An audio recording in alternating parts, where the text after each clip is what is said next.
Yesterday we were talking about the difference between the Pabbajita, the one who has gone forth into homelessness, that is a monk, by appearance, and the monk by practice. Once one has come into the fold of the Buddha Sasana as a monk, from the time of ordaining, one should be able to practice the three trainings of Sila Samadhi Panya in accordance with the Buddha's teachings. And as much as one practices in this way, one is bound to overcome these impurities, that is, greed, hatred and delusion, which can arise if you are not practicing. The three grades of defilements are gross, medium and refined forms of defilements. And with the practice of the three trainings, we are not giving them a chance to arise in our stream of consciousness. We are not giving a place to them. In this way, we are said to be removing them or abandoning them. It's just like when you don't want to give a place to a person, you just don't give him or her, so that it is tantamount to removing him or her. So too with the afflictive emotions, they are not given a chance to arise in the stream of consciousness. By this way, they are said to be removed or eradicated. In this way, there's a difference between the practicing monk and the monk by appearance. If one is not practicing, although one may be a monk in appearance, one is a superfluous monk, like a superfluous or idle worker in a department. He or she will become a burden. So too, this monk who is not practicing will become a burden and not the sadhana service in the Buddha sadhana. Though the monk may be receiving the four requisites from the donors, if one is not practicing the three trainings of Sila Samadhi Panya, then one is like an idle worker. Then it doesn't make sense to become a monk. It doesn't make any meaning. So one should have this kind of quality, that is the quality of practicing monk. The monk should understand this. It is very important. And as regards lay people, though they may not be called Pabbajita, the one who has gone forth from home to homelessness, as regards the practice, they are more or less the same, except the sila, the morality that they are observing. As regards the other trainings, namely concentration training and wisdom training, they are the same like monks. In the case of lay people or lay yogis, they can sustain sila up to 10 precepts, and that should be sufficient for them. So with the practice of sila, they can overcome the transgressive forms of defilements, and with the practice of concentration training and panya training, activating mindfulness continuously to sustain mindfulness and deepen concentration, they will be cultivating knowledge. In this way, they will be able to overcome the refined forms of impurities. In this way, as regards practice, they are more or less the same as the practicing monk. Hence, they can be called the eradicator of kilesas, because they are causing the removal of these impurities.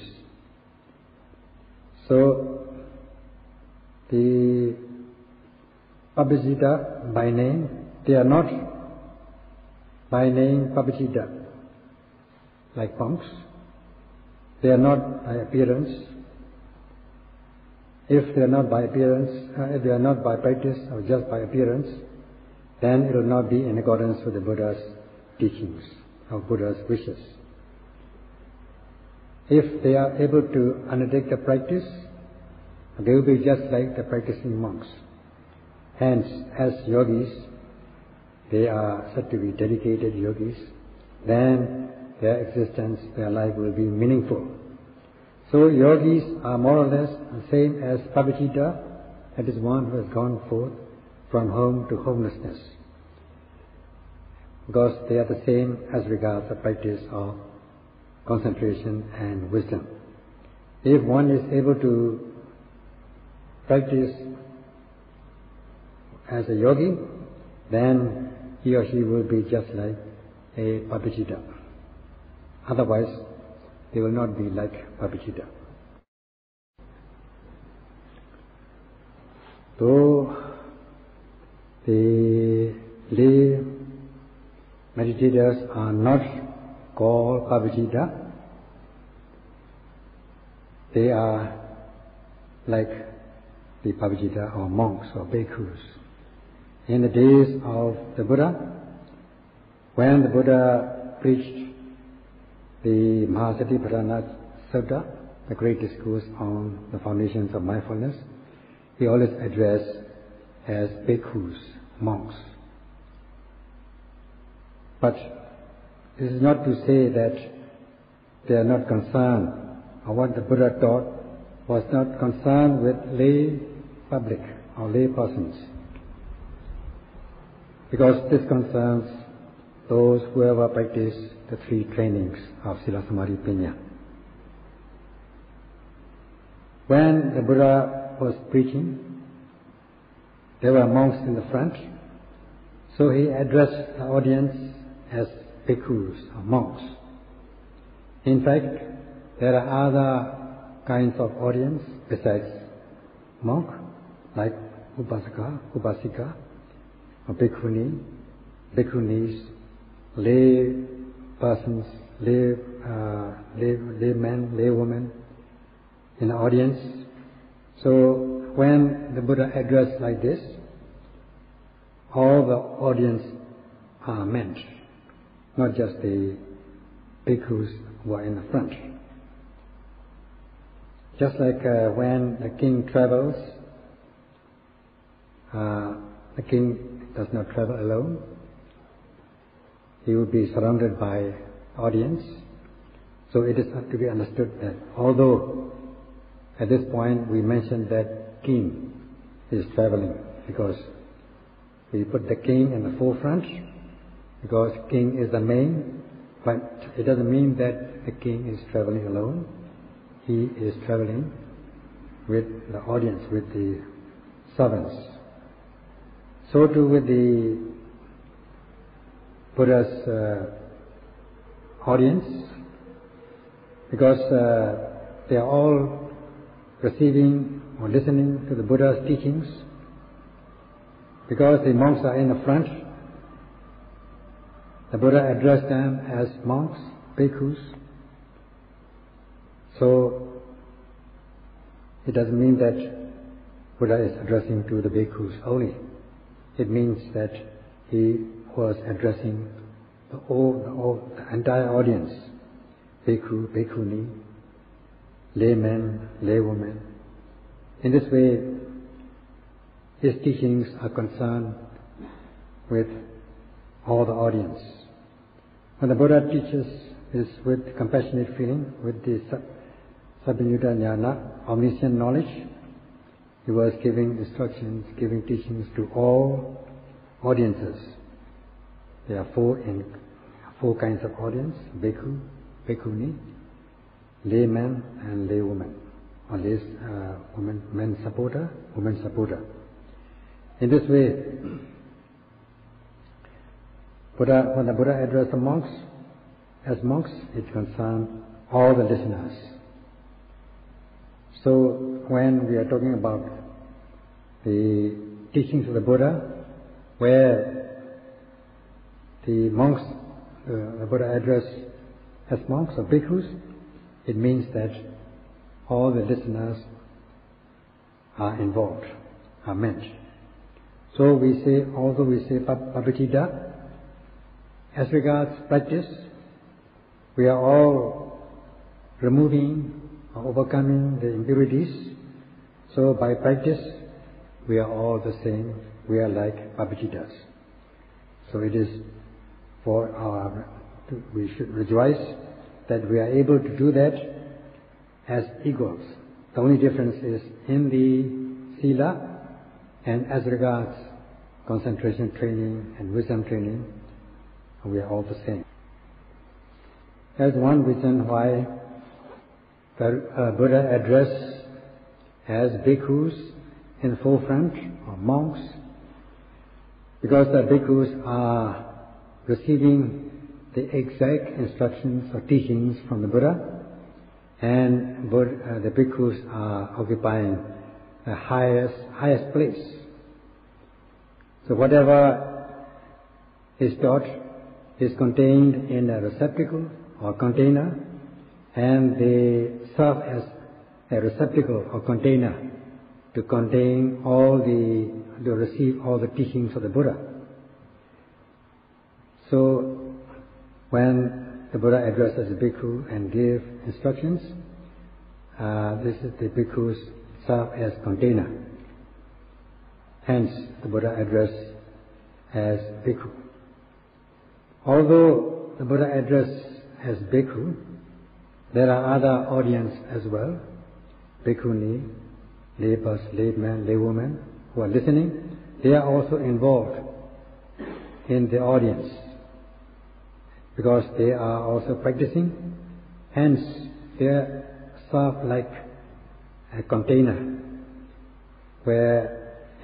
which contains or receives all the teachings of the Buddha. Hence, the rest of the audience are also like the bhikkhu in this sense. The main practice is the practice of Satipatthana Bhavana. We are all practicing this, and whoever practices Satipatthana Bhavana can be called bhikkhus, because we are all undertaking the practice. Although we are not called by name bhikkhus, we are all bhikkhus by practice. As the young man, in this case, in this story, wanted to be free from suffering. He was afraid of the existential suffering of old age, disease and death. This existential suffering will exist, will happen in all his existences. Not only just this life, but also in the future existences, if he had to go along. So he was afraid of it. Hence, it is given as the samsari vayam hditi bhikkhu. That means whoever sees danger in the round of existence, the round of nama rupa, mind and body, can be called bhikkhu. This is how the Buddha has said. So, but just being afraid of samsara, the round of existence, is not enough. One cannot be called, although one can be called bhikkhu because one is afraid of it, but just being afraid of samsaric suffering is not enough. Fear is fear, and whatever happens will happen. So, what are the root causes for this existential suffering? They are none other than these afflictive emotions, kilesas, in three grades, namely gross, medium and refined. All these things are known as samsaric vata suffering, the suffering of the round of existences. So, one has got to overcome the effect in order to, one has got to overcome the cause in order to overcome the effect. So there are two things, cause and effect. Here the causes are the defilements, and the effect are the samsaric suffering. And we have to overcome, or eradicate, or remove the causes for suffering. In this case, the impurities or afflictive emotions. We cannot just try to remove the effect. By removing the effect, we will not be free from suffering. So in removing or abandoning the causes, the root causes for suffering, we have to practice the 3 stages of training, namely Sila Sikha, morality training, Samadhi Sikha, concentration training, and Paññā Sikha, the wisdom training. With the Sila Sikha, the training of virtue, we overcome the transgressive form of impurities, and with the concentration training, we can overcome the obsessive impurities, and with the practice of insight. In the course of the practice of insight, we overcome these impurities on a part-time basis. That is why we are practicing insight. And later, removing the root cause, removing or overcoming the root cause of suffering until we are able to eradicate relevant impurities to the point of no return with the realization of the path and fruition knowledge of the noble ones. So we have to remove the root cause, because we are all removing the root cause, namely trying to overcome the impurities. We are the real workers or real practitioners of Satipatthana. Hence, this expression, Ilise Benediti Bhikkhu. Because one destroys or extinguishes these defilements, one is known as Bhikkhu. So, the monks are also Bhikkhu. As much as the monks are called Bhikkhus, Upasaka, Upasika, the lay man, lay woman, practitioners are also Bhikkhus in this sense, because they are also practicing Satipatthana. So we should be happy that we are all Bhikkhus. With the practice of the 3 trainings, as the Buddha has taught, one becomes a Bhikkhu. It goes without saying that if one is not practicing, one will not become a Bhikkhu. If one is not practicing the entire 3 trainings, for instance, if one is not practicing Sila training, then one will not be realizing the practice of remaining 2 trainings, namely concentration training and Paññā training. So only when one undertakes the practice of the 3 trainings will one become a Bhikkhu. Otherwise, one will not be a Bhikkhu. One may be a Bhikkhu by name, but not in practice. As becomes a monk, a Bhikkhu, if one is not practicing, then one will be failing in one's duty as a monk. Thus, one is said to be negligent, failing, pamatta, in one's responsibilities or duties. If one is not practicing, that means when one becomes a monk, one is not afraid of the samsaric suffering. In a sense, one is not understanding the benefits of the Buddha's teachings, and because one does not understand, one cannot possess faith and confidence.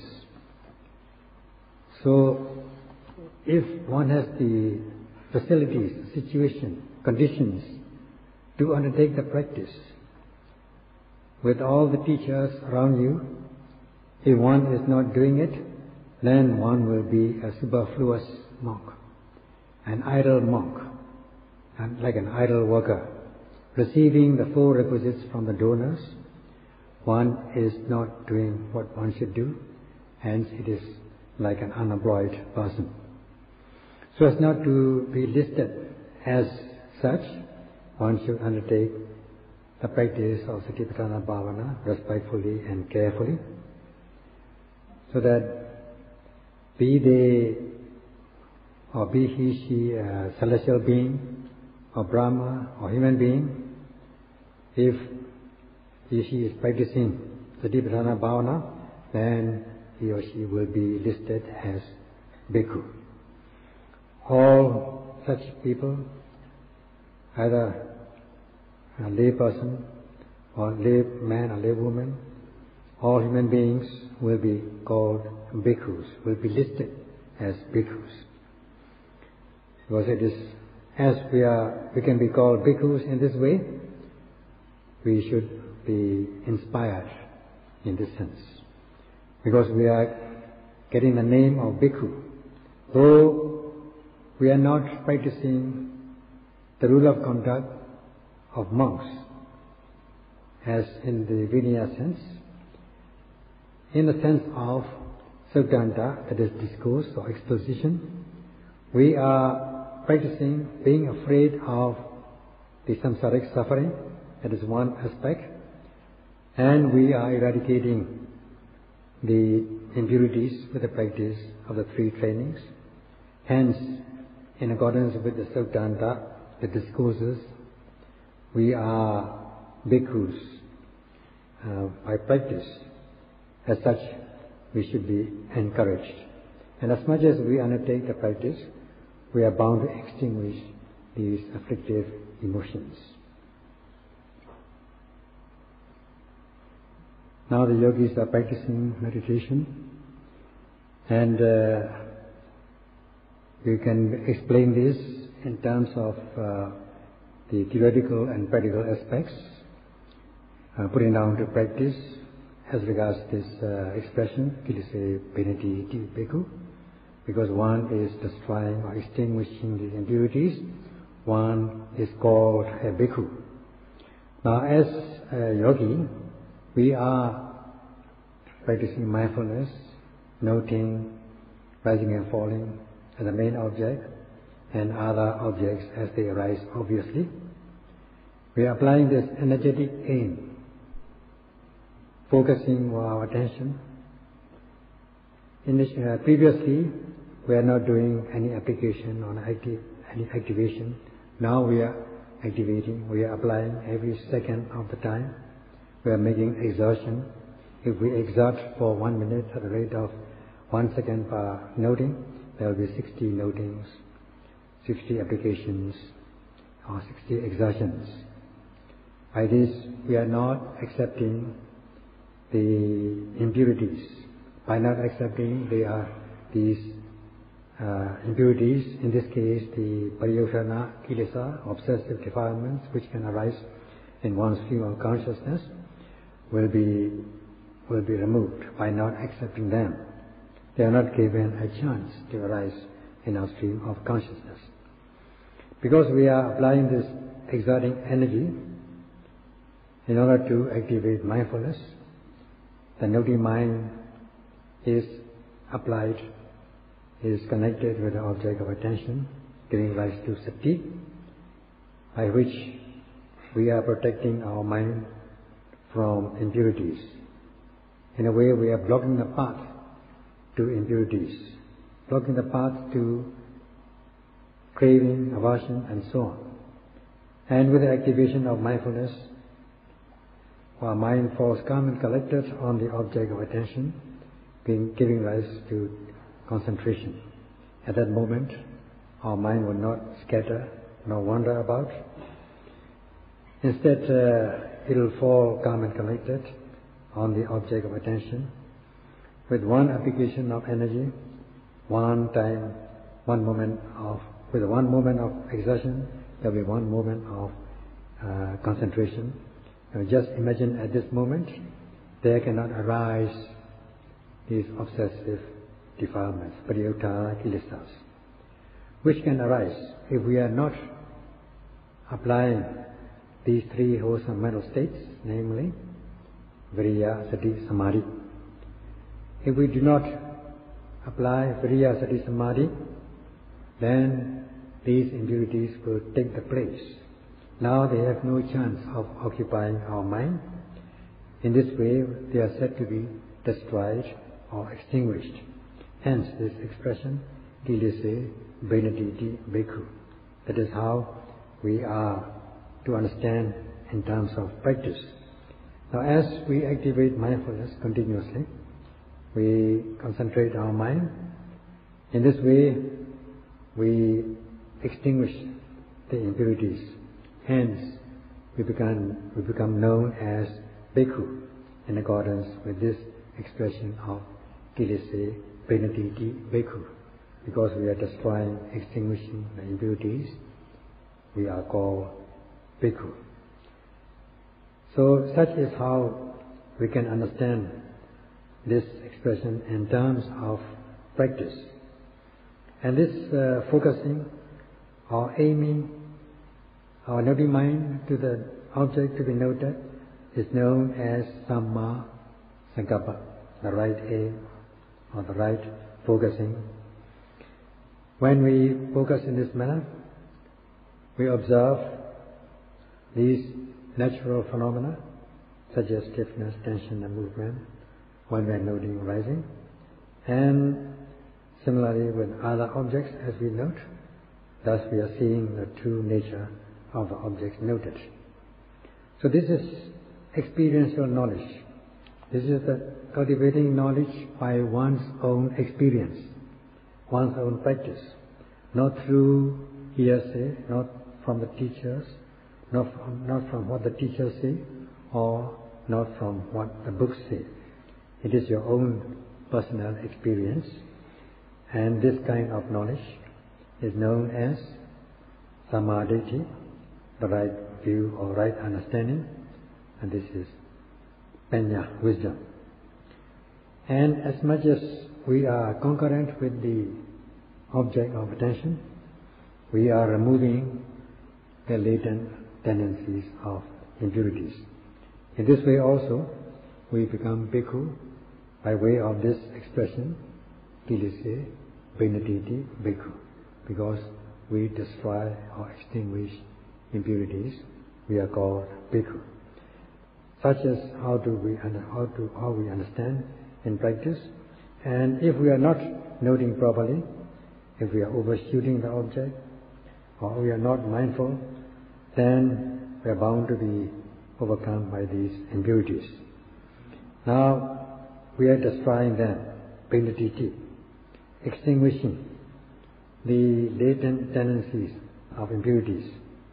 Thus we are called Bhikkhu. So if we practice Sila training, Sila Sikha, that is morality training, we become Sila Bhikkhu. And if we practice concentration in this way, we become concentration Bhikkhu, Samadhi Bhikkhu. And when we cultivate knowledge, we become Panya Bhikkhu. So in this way, the expression Kilese Benediti Bhikkhu can be understood in terms of practice. And as we practice the Sila, we overcome these Vitekama Kilesas, that is transgressive forms of impurities, by extinguishing these defilements. Hence also we are Bhikkhu by name. We are called Bhikkhu. So this is how we understand in practice to be called Bhikkhu. If we practice Sila, we become Sila Bhikkhu.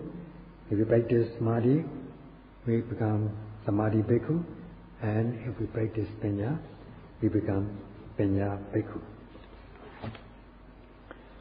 Just as when we practice the three trainings proportionately or consistently, we are eradicating the impurities. We are called Pabbajita, one who has gone forth from home to homelessness. We or can also be called bhikkhu because we are extinguishing the defilements, as we have said, Paṇḍitā bhikkhu. So, as much as we are called bhikkhu, we can also be called Pabbajita, or vice versa. If one is not practicing in this way, the impurities are oppressive, we can be agitated by these defilements because they are oppressive, tormenting, and afflictive. They are very afflictive. If we practice, then we can subdue them, overcome them, thus we realize peace and happiness. If we do not practice the three trainings, then because we are not eradicating the latent dispositions, they can erupt into violent deeds by word, by body and speech, that is transgressive. They can rise into transgressive defilements. Then we become oppressed and tormented and afflicted. So we are both Pabbajita and bhikkhu by practicing the three trainings. And also this expression is given, akusale dhamme sametiti samana, because we are tranquilizing, calming the defilements or impurities, unwholesome states, we are also called samana. Because samana, by practice, we are overcoming these impurities. Hence, we'll be able to realize the happiness of samana, samana sukha, known as samana sukha. So by being called samana, if we undertake the practice, we will realize the samana sukha. But if just being called samana, but not practicing, but not possessing the samana dhamma, then we will not experience or realize the samana sukha, happiness of samana. If we just go about here and there, wander about from one place to another, wasting time and living in a cheap way, we will become opportunist bhikkhus. Only when we practice to overcome these impurities, we will become, that is, practicing samana dhamma, we will be realizing the samana sukha, the happiness of samana. That goes without saying that by just being called samana, but not undertaking the three trainings, we will be losing both pleasures, namely the pleasures of the Dhamma, which excels, transpasses, or which excels manifold the sense of pleasures. Also, we will be losing sense of pleasures which we have left behind, at least temporarily. So there will be dual loss. Loss of Dhamma pleasure and loss of sense of pleasure. We will be neither here nor there. So it's not to happen like this. As becomes a monk, although we don't know how one has entered the Buddha Sasana as a monk, how one is ordained, or in what way, or with what motive one is ordained, whatever it is.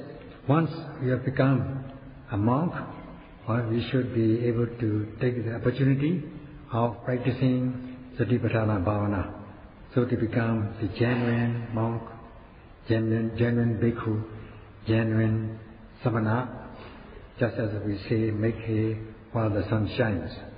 Tomorrow, Sayadaw will talk about the question and answer between Miranda and Nagasena about the benefits of monkhood.